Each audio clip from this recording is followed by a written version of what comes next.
कैसे हैं आप सभी। आप सबकी ऑनलाइन क्लासेस में बहुत बहुत स्वागत है। और आज आप सबके लिए एक और वीडियो, जिस समय 2019 का जो सेट नंबर 1 चल रहा है उसके आपने अभी इसके पहले वाले वीडियो में देखा कि क्वेश्चन नंबर 1, क्वेश्चन नंबर 2 और क्वेश्चन नंबर 3 के जो भी क्वेश्चन थे उनको सॉल्व कराया गया। आज क्वेश्चन नंबर 4 से स्टार्टिंग होगी और क्वेश्चन नंबर 4 की बात करते हैं। पहला क्वेश्चन है कि सिद्ध कीजिए 2 प्लस रूट 3 एक अपरिमेय संख्या है। क्या सिद्ध करना है? 2 प्लस रूट 3 एक अपरिमेय संख्या है। इस पर एक अलग से वीडियो बन चुका है आपका, ठीक है ना, कि किसी भी नंबर को इरेशनल नंबर कैसे बनती है। और जैसे कि आप सबने एक कमेंट भी किया था कि चीज़ों को इंग्लिश में भी बताइए, तो कहने का मतलब बाई लैंग्वेज चलाना है इसको। अब तो क्वेश्चन है हमारा क्वेश्चन नंबर 4 का ए ऑप्शन है, ए वाला क्वेश्चन है हमारा। क्या सिद्ध करना है? 2 प्लस रूट 3, यही है ना। 2 प्लस रूट 3 को मेरे को एक इरेशनल नंबर प्रूव करनी है, एक अपरिमेय संख्या प्रूव करनी है, ठीक है ना। Prove that 2 plus root 3 is an irrational number, ठीक है ना। ये प्रूव करना है मेरे को। अब इस चीज को प्रूव करने के लिए इसको मान लेंगे, देखिए आप लैंग्वेज इंग्लिश ले लेंगे, लेकिन अभी हमारे पास जो बच्चे हैं वो सारे यूपी बोर्ड के हैं, हिंदी मीडियम से है, तो पूरी लैंग्वेज में यहाँ पे इंग्लिश कर दूंगा तभी उनको प्रॉब्लम होने लगेगी, ठीक है ना। आप इंग्लिश मीडियम से उतनी चीजों को नॉर्मली आप जो लैंग्वेज हो अपने हिसाब से सेट कर लीजिए। बोलने का जो तरीका मैं बाइलिंगुअल बोलता रहूंगा, ठीक है ना। तो इसको सबसे पहले मैं क्या जूम करूंगा कि माना 2 प्लस रूट 3 क्या है? एक परिमेय संख्या, परिमेय संख्या है, ठीक है ना। इंग्लिश में क्या बोल देंगे इसको? Let us assume 2 plus root 3 is a rational number, ठीक है ना। And if this is a rational number so we can write it in the form of p q. अगर ये एक परिमेय संख्या है तो मैं इसको 2 प्लस रूट 3 को p बाई क्यू के फॉर्म में लिख सकता हूं। आगे बात समझ में? वेयर जहां q is not equal to 0, q is not equal to 0 and q is क्या होगा? तथा p व q क्या है? हमारे सहभाज्य पूर्णांक है, सहभाज्य पूर्णांक। and p and q are co-prime integers, ठीक है ना। क्लियर हो रही बातें? p और q क्या है? सहभाज्य पूर्णांक है। p and q are co-prime integers। ठीक होगी इतनी बातें। अब मैं यहां पर इसको क्या करूंगा कि मैं ये जानता हूं रूट 3 मेरी एक अपरिमेय संख्या है। ये बात क्या है? 100% क्लियर है, ठीक है ना। We know very well root 3 is an irrational number, but here we have to prove 2 plus root 3 is an irrational number. तो सबसे पहले मैं क्या करूंगा, रूट 3 को एक साइड में रखता हूं, 2 को उधर भेज देता हूं, p बाई क्यू, 2 इधर रूट 3 के साथ ऐड हो रहा है, इधर जाकर क्या हो जाएगा? माइनस हो जाएगा। Root 3 equal to p by q minus 2, root 3 equal to p by q minus 2। और यहां पर जब root 3 p by q minus 2 के इक्वल हो गया, अब मैं देख रहा हूं एक साइड में इसके लेफ्ट हैंड साइड में इसके क्या है? इरेशनल नंबर है, और राइट हैंड साइड में क्या है? रैशनल नंबर है। क्यों रैशनल नंबर है? इसका रीजन मैं लिखूंगा। चूंकि p कामा q व 2 सभी क्या हैं? पूर्णांक हैं, ठीक है ना। सभी क्या है? पूर्णांक हैं। तो p बाई क्यू माइनस 2 एक क्या होगी? परिमेय संख्या होगी। क्या होगी? परिमेय संख्या होगी।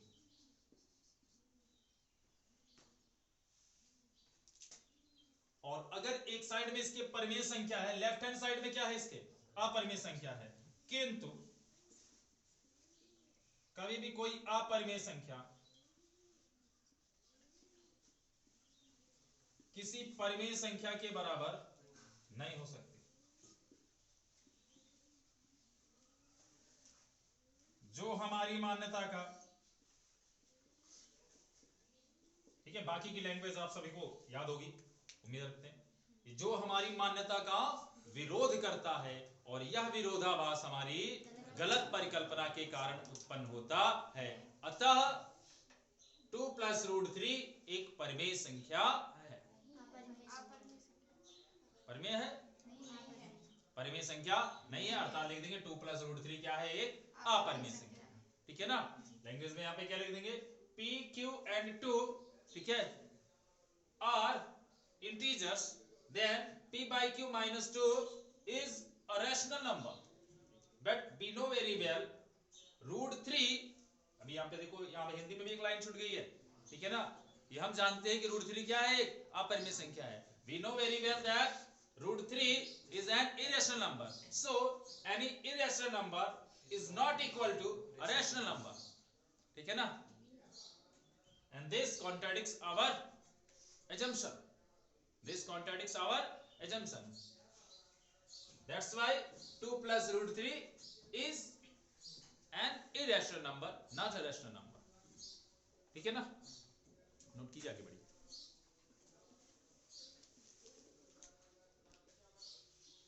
आगे बढ़ते हैं अगले क्वेश्चन की ओर। सिद्ध कीजिए बेलन के आयतन का दुगना उसके वक्र पृष्ठ के आधार की त्रिज्या के गुणनफल के बराबर है। हमें प्रूव करना है कि जो एक सिलेंडर का वॉल्यूम है उसका अगर मैं ट्वाइस कर दूं तो वो उसके जो उसका कर्वेड सरफेस एरिया है, उस कर्वेड सरफेस एरिया उसके वक्र पृष्ठ और आधार की त्रिज्या के गुणनफल के बराबर होता है। उसके कर्वेड सरफेस एरिया और उसके बेस की जो रेडियस है इसके प्रोडक्ट के इक्वल होगा।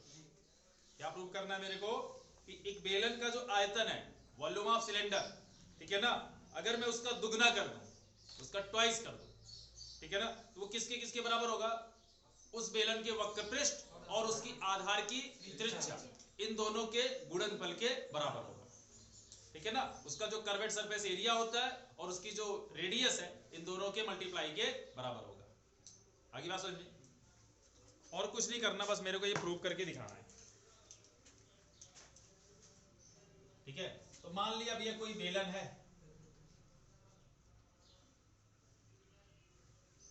और उस बेलन की रेडियस कितनी मान लेता हूं मैं, r, और हाइट कितनी मान लेता हूं, बस ये दो ही चीज होती है।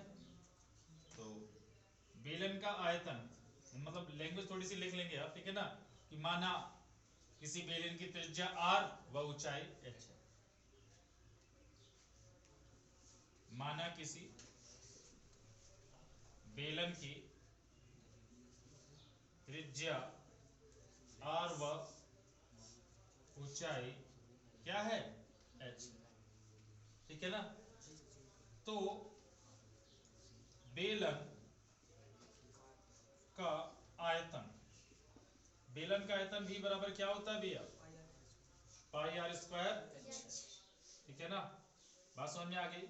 मुझे कंपैरिजन किस किस में दिया था, आयतन में, कि आयतन जो होता है, आयतन का दुगना जो है वो वक्र पृष्ठ और आधार की त्रिज्या के गुणनफल के बराबर है, ठीक है। तो मैंने आयतन निकाल लिया, अब मैं बेलन का क्या निकालता हूं, वक्र पृष्ठ निकालता हूं, और वक्र पृष्ठ बेलन का अगर मैं s से डिनोट कर दूं, ठीक है ना, तो क्या हो जाएगा मेरा, बेलन का वक्र पृष्ठ क्या होता है 2 पाई r, ठीक है ना, और आधार की त्रिज्या मुझे पता है, ठीक है ना। तो मैं अब एक तरफ निकालता हूं कि आयतन का दुगना कर लेता हूं, ठीक है ना, ये वाला मैटर ठीक नहीं लगेगा, राइट हैंड साइड को प्रूव करता हूं, ठीक है ना, कि वक्र पृष्ठ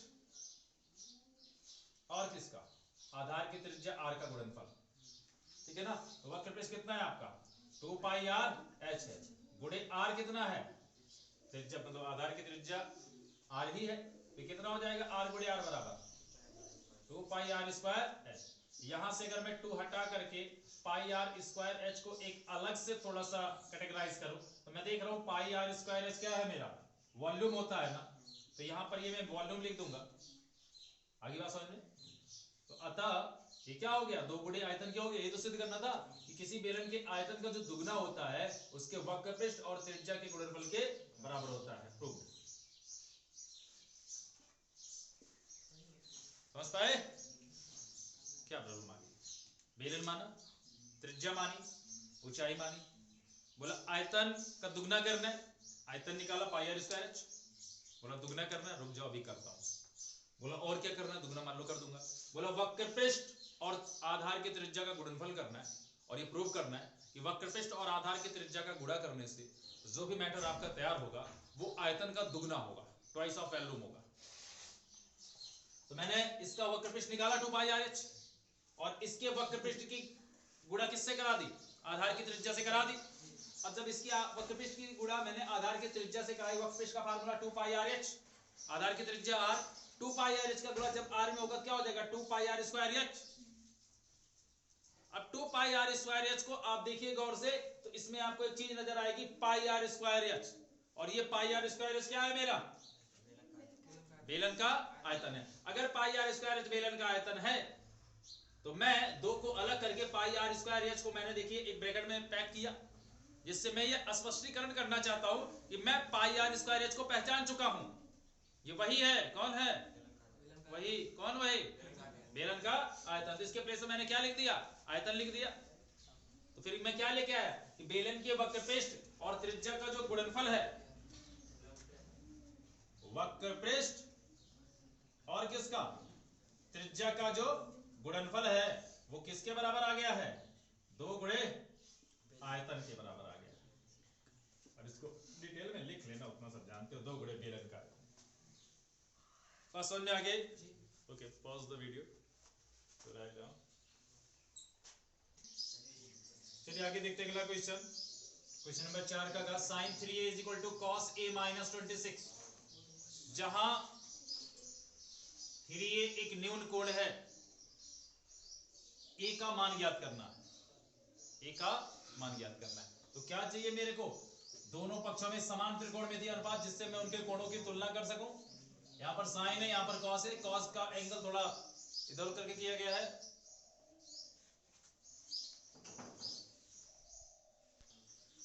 तो इसका मैं साइन 3a वाला जो थोड़ा नॉर्मल दिख रहा है मेरे को, मैं इसको चेंज कर देता हूं, किसमें, साइन 3a है ना, तो साइन 3 को मैं क्या लिख सकता हूं, बोलिए, cos 90 minus theta is equal to क्या होता है, साइन थीटा।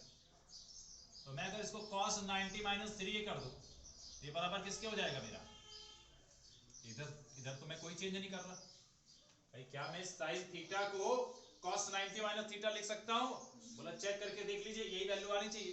तो cos 90 minus theta value change होती है, साइन थीटा आ गया 90 माइनस थीटा फर्स्ट क्वाड्रेंट होता है, प्रथम चतुर्थांश, उसमें सारे त्रिकोणमितियों के मान धनात्मक होते हैं, अतः साइन 3 क्या आ गया, बिल्कुल फिट है इसके लिए। अब दोनों पक्षों में समान त्रिकोणमितीय अनुपात है, अब मैं इनके कोणों की तुलना कर ले रहा हूं, तो 90 minus 3a is equal to किसके, a माइनस 26 के, देन माइनस 3a को उधर भेज दीजिए, 90 इधर है, प्लस हो जाएगा इधर 26, माइनस 3 उधर का प्लस 3 हो जाएगा, 3 और a कितने हो जाएंगे 4a, 90 और 26 कितने हो जाएंगे 116 इज इक्वल टू 4a, 4 से अगर मैं काटता हूं तो 4 गुना 8, 3 36 हो गया, 4 9 36, तो इस तरह से a इज इक्वल टू मेरा 29 डिग्री आ जाएगा, and this is our final answer. आइए बढ़ते हैं अगले क्वेश्चन की ओर। क्वेश्चन नंबर 4 का घ है,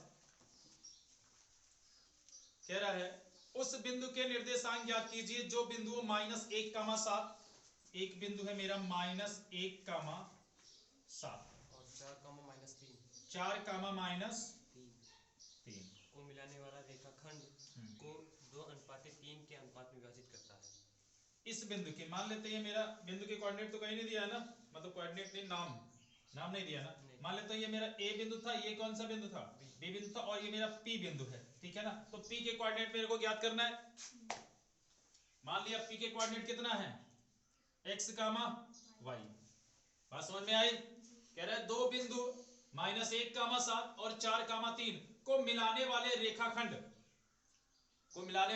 रेखाखंड को एक बिंदु है जो उस रेखाखंड को 2:3 के अनुपात में बांट देता है, और 2:3 के अनुपात में बांटने पर उस बिंदु P के निर्देशांक क्या होंगे, जो हमारे रेखाखंड को 2:3 में बांट रहा है। तो ये अंतःविभाजन के सूत्र पर आधारित प्रश्न है, ठीक है ना।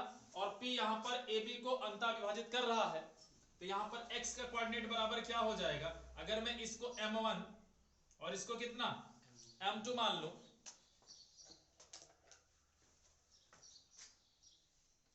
अगर मैं 2 को क्या मान लूं m1 और 3 को क्या मान लूं m2, और यहां पर मैं a के कोऑर्डिनेट को x1 y1 और इसके कोऑर्डिनेट को x2 y2 मान लेता हूं, तो x बराबर क्या हो जाएगा मेरा m1 x2 plus m2 x1 बटे कितना m1 plus m2, then y, पहले y क्या, पहले हमको x को क्लियर कर लेते हैं। m1 दिख रहा है, दे रहा है सबको 2 गुणे 4, 4 दूनी 8 प्लस m2 गुणे x1, तो m2 ये रहा 3 गुणे -1 तो -3 हो जाएगा, 8 माइनस कितना हो जाएगा ये 3, m1 प्लस m2 3 2 5, 8 में से 3 गया 5 बटे 5 बराबर 1 आ गया x की वैल्यू, ठीक है ना। Then y is equal to कितना हो जाएगा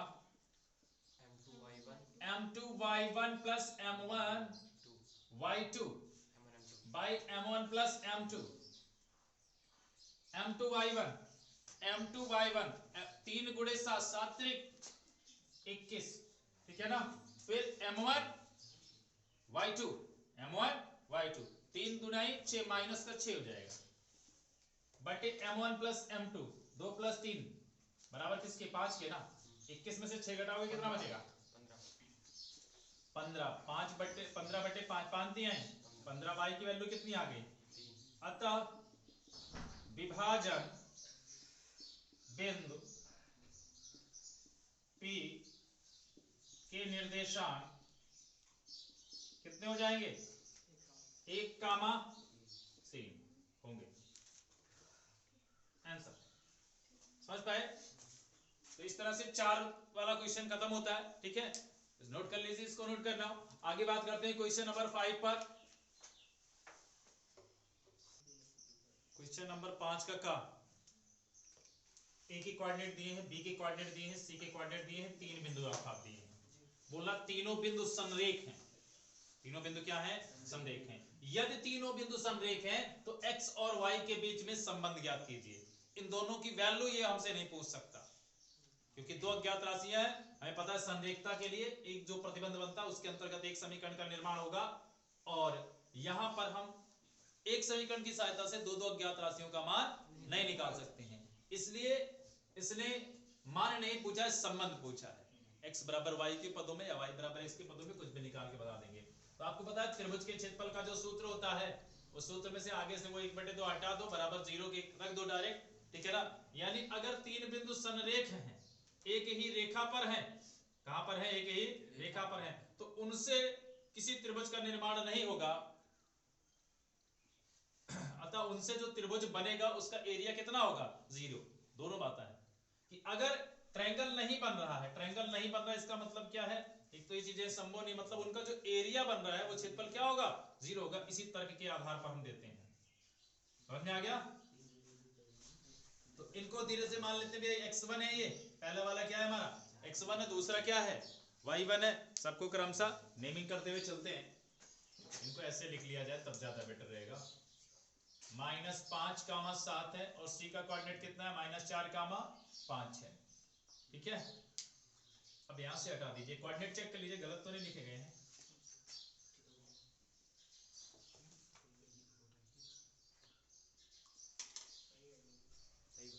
ठीक है, तो ये देखिए मैंने इसको नेमिंग कर लिया, पर जूमिंग कर ली इसकी, ये x1 है, y1 है, x2 है, y2 है, x3 है, y3 है। अब सारी वैल्यू यहां पर पुट कर देता हूं। x1 का मतलब x, y2 7 y3 5 plus x2 -5, तो +5 यहाँ पे प्लस क्या जगह क्या हो जाएगा मेरा माइनस हो जाएगा।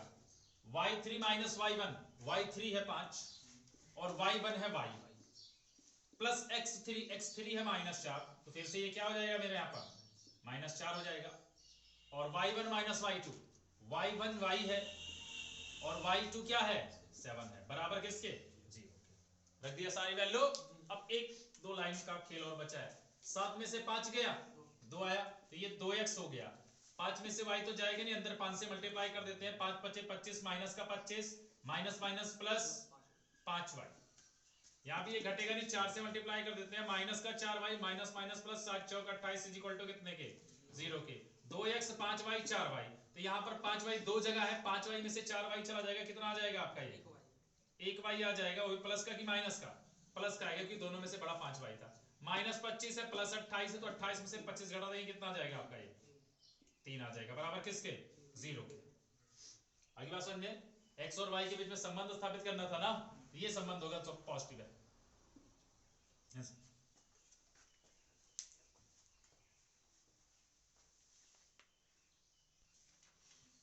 आइए बात करते हैं क्वेश्चन नंबर 5 का था है, वर्ग अंतराल दिया है, बारंबारता दी है, और बारंबारता के बाद इस पूरे का मुझे समांतर मान यानी बार x का मान दिया है 25, ठीक है ना, और मुझे क्या ज्ञात करना है x का मान ज्ञात करना है, ठीक है। तो मैं इसके लिए क्या करता हूं, सबसे पहले अपना xi निकालता हूं। xi कैसे निकलता है, वर्ग अंतरालों की दोनों सीमाओं को जोड़कर आधा करके, 0 10 को जोड़ोगे 10 ही आएगा, 10 का आधा 5, 20 10 को जोड़ोगे कितना हो जाएगा 30 का आधा 5, 10 15 10 25 10 35 10 45। अब अगला क्या निकालता हूं मैं, fi xi निकालता हूं, 5 तिहाई 15 15 गुणे x बराबर 15x, 25 छक्का कितना हो जाएगा 150, 35 दाम 350, 45 गुणे 5 5 पे 25 के 5 2 5 चौक 20 2 22। समझ में आई बातें। अब यहाँ पर क्या निकाल लूं मैं, सिग्मा fi xi कितना आ जाएगा 740 प्लस 15x, ठीक है ना। अब यहाँ पर बारंबारताओं का भी योगफल निकालता हूँ, सिग्मा fi बराबर हाँ 24 प्लस x आ जाएगा। चूंकि बार x की वैल्यू दे रखी है तो मैं यहाँ पर बार x का फार्मूला एक बार लिखता हूँ कि बार x इज इक्वल टू कितना होता है मेरा sigma fi xi upon sigma fi।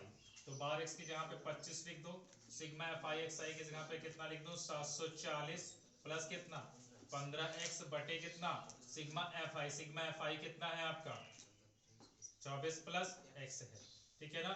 आप आसानी से इसको सॉल्व कर सकते हो, ठीक है। जैसे 25 से इधर गुणा करा देंगे इधर ला करके, तो 25 गुणे 24 कितना हो जाएगा 600 हो जाएगा, फिर 25 का x में भी गुणा होगा कितना हो जाएगा वो प्लस 25x बराबर कितने के 740 प्लस 15x के। अब x वाले पदों को एक तरफ ले आइए, 25x 15x इधर घट जाएगा, कितना बचेगा आपका 10x बचेगा, 740 में से 600 कट जाएगा, कितना बचेगा 0 से 0 कट गया, x का वैल्यू कितना आ गया x की वैल्यू 14 आ गई, ठीक है ना। समझ में आ गई बात, नोट कर लीजिए। आइए आगे बढ़ते हैं क्वेश्चन नंबर 6 के पहले खंड की ओर। एक आकृति दी गई है त्रिभुज की, और दो बातें इसमें गिवन पॉइंट में दी गई। बोला कि त्रिभुज एबीसी में जो एंगल एसीबी है, ये वाला एंगल सी पर जो बन रहा है पूरा वो 90 डिग्री है, और ये जो CD है ये AB पर परपेंडिकुलर है। तो ये बातें प्रूव कीजिए आप, BC स्क्वायर बटे AC स्क्वायर बराबर BD बटे AD की। अब ये बातें जो मुझे प्रूव करना देख रहे हैं, BC का स्क्वायर है, AC का स्क्वायर है और BD बटे AD है, एक रेशियो नजर आ रहा है। इस रेशियो से मुझे एक दो हिंट यहाँ पे मिल रहे हैं कि BC स्क्वायर AC स्क्वायर है और 90 90 एंगल दे रहे हो आप, या तो पाइथागोरस थ्योरम सेट करूं या समरूपता लगाऊं। वर्ग पाइथागोरस थ्योरम की ओर मुझे ले जाने की ओर प्रेरित कर रहा है, और इनका रेशियो जो है वो समरूपता की थ्योरम लगाने पर मजबूर कर रहा है, ठीक है ना। तो यहाँ पर समरूपता को ज्यादा प्रायोरिटी देते हुए, क्योंकि यहाँ पर वर्ग और जो आपने बटे में यानी रेशियो में लिखा है चीजें, ये अगर मैं समरूपता लगाऊंगा तो वहां से भी चीजें सिमिलर होंगी तो आ सकती हैं, ठीक है ना। तो मैं यहाँ पर अगर समरूपता लागू करना चाहता हूँ, दो त्रिभुज कब समरूप होते हैं, जब पहले त्रिभुज के तीनों कोण, दो पर ही मान सकते हो कि दो कोण अगले वाले त्रिभुज के दो कोण के बराबर हैं, तो दोनों त्रिभुज क्या हो जाते हैं समरूप हो जाते हैं। अच्छा यहाँ पे देखिए ये एक 90 डिग्री का एंगल है, अगर मैं इस एंगल को थीटा डिग्री मान लेता हूँ, जूम कर लेता हूँ, तो आप ट्रायंगल एडीसी में देखिए, केवल ट्रायंगल एडीसी में अगर एक एंगल 90 दिया गया है और एक एंगल थीटा मान लिया है, तो बचा हुआ एंगल कितना होगा ये 90 माइनस, क्यों, क्योंकि भाई 90 तुम अकेले खा गए, और फिर जो बचे रहा है दोनों एंगल का सम 90 होगा। इसमें से अगर थीटा तो दूसरा कितना 90 माइनस थीटा। अब पूरे बड़े वाले त्रिभुज एबीसी को देखिए, एबीसी में यहाँ पे पूरा एंगल कितना है 90 डिग्री है ना, और 90 में से यहाँ पर मैंने 90 माइनस थीटा माना तो यहाँ पे क्या हो जाएगा थीटा हो जाएगा। अब थीटा छोड़ दिए इसको, ये 90 है तो यहाँ भी 90 होगा, और इस वाले ट्रायंगल में ट्रायंगल बी डी सी में अगर ये थीटा ये 90 तो ये कितना हो जाएगा 90 माइनस। बात समझ में आ गई, ठीक है ना। तो मैं पहले इन दोनों ट्रायंगल को सिमिलर करने का ट्राई करता हूं। ट्रायंगल एडी सी, ट्रायंगल एडीसी था कौन ट्रायंगल, समरूपता में त्रिभुजों का नाम लिखने में विशेष क्वालिटी होनी चाहिए। एडीसी लिया मैंने, यानी एडीसी का मतलब थीटा 90 90 माइनस थीटा लिया है, तो इस त्रिभुज में थीटा 90 90 माइनस थीटा लेना। थीटा कितना सी 90 मतलब डी 90 माइनस थीटा मतलब, समझ आया। क्यों पहले ही बड़ा ले लो, ये नहीं ले सकता, इन दोनों को नहीं लेना है, छोटे को और किसको बड़े को, और इसको और इसको, यानी मैटर है क्या मेरा बीडी है, बीडी ये ट्रायंगल की साइड है, फिर एडी इस ट्रायंगल की साइड है, बीसी ये बड़े वाले ट्रायंगल की भुजा है, एसी ये छोटे और बड़े दोनों की भुजा है। तो मैं इस छोटे वाले ट्रायंगल को एक बार बड़े वाले ट्रायंगल के लिए बनाता हूं, ट्रायंगल एबीसी के, तो एडीसी है, ये दोनों में कॉमन पॉइंट बनेगा थीटा ए, फिर डी पर कितना रखा है मैंने 90, तो वहां पे 90 कितना रखा है सी पर, और सी पर यहां पर क्या रखा है मैंने, इसमें सी पर मैंने 90 माइनस थीटा रखा है, और मेरा 90 माइनस थीटा बड़े वाले त्रिभुज में कहां पर है बी पर, ठीक है ना।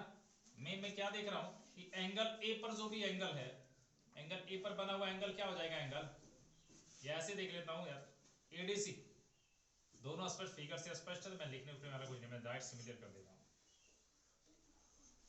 ठीक है ना। चित्र से कहां से,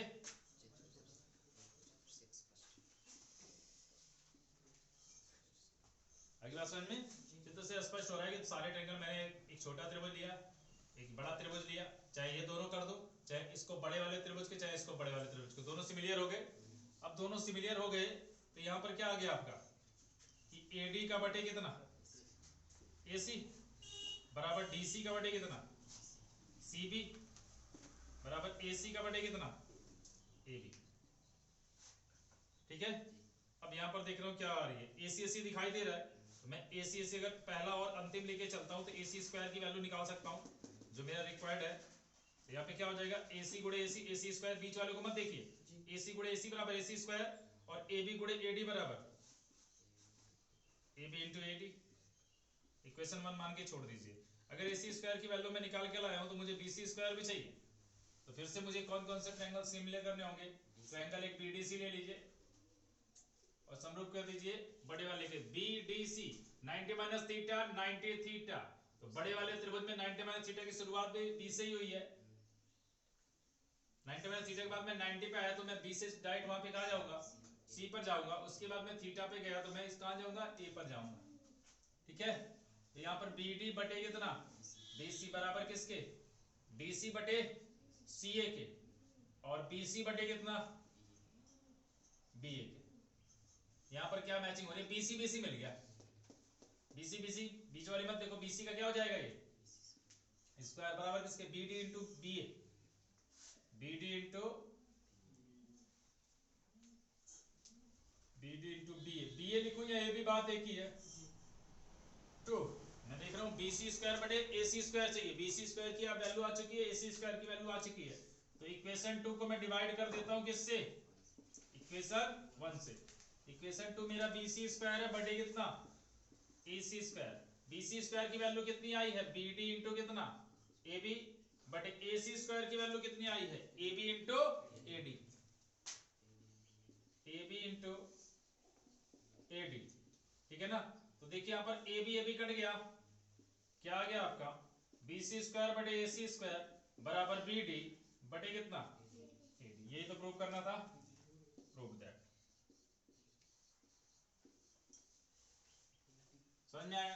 ये ट्रायंगल का नाम लिखना ये चीजें ये सब, अब एक ही क्वेश्चन में अगर पूरे क्वेश्चन को पूरा डिटेल किया जाए कि कैसे सिमिलर करते हैं, ट्रायंगल की नेमिंग कैसे की जाती है, संगत बिंदु कैसे लिखे जाते हैं, संगत कोण कैसे समझे जाते हैं, संगत भुजा, ये सारी चीजें अगर एक ही वीडियो में बनाई जाएगी तो काफी लंबा वीडियो हो जाएगा एक ही क्वेश्चन पर, हमें पूरा अनसॉल्व्ड देखना है, ठीक है ना।